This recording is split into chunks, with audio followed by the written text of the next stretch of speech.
Hi guys, അപ്പോൾ എങ്ങനെയാണ് നമുക്ക് വീട്ടിലെ ഭക്ഷണ വിശേഷങ്ങളെക്കുറിച്ചായാലോ കുറച്ച്.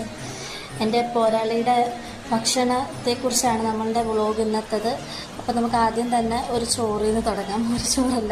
ചോറിൽ നിന്ന് തുടങ്ങാം. അപ്പോൾ നല്ല ചൂട് ചോറാണ്, നല്ല വെന്തുടഞ്ഞ ചോറ്. ഈ ചോറ് നല്ലോണം കുഴച്ചടിക്കാനായിട്ട് കുറച്ച് ചക്കയാണ് നമുക്കിന്ന് കൂടെ ഉള്ളത്.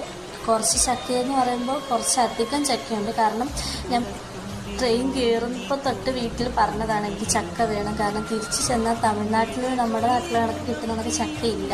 അപ്പോൾ ചക്കയ്ക്ക് എപ്പോഴത്തെയും പോലെ കോമ്പിനേഷൻ വറുത്തമീനാണ്. കുറച്ചധികം പൊരിച്ച മീൻ എടുക്കുന്നുണ്ട് ഞാൻ. കാരണം തമിഴ്നാട്ടിലും മീൻ ക്ഷാമം നല്ല രീതിക്കുണ്ട്. അപ്പോൾ അതിനെ നല്ലോണം കുഴച്ചടിക്കാനായിട്ട് മുളകിട്ട ചാളക്കറിയാണ്.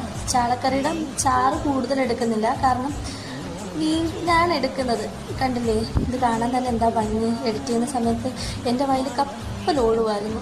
എന്നിട്ട് കുറച്ച് മീനും കുറച്ച് ചക്കയും കുറച്ച് ചാറും എല്ലാം കൂടി ഇങ്ങനെ കുഴച്ചിട്ട് ഇങ്ങനെ അങ്ങോട്ട് വായിൽ വെച്ചാലുണ്ട് എൻ്റെ മക്കളെ.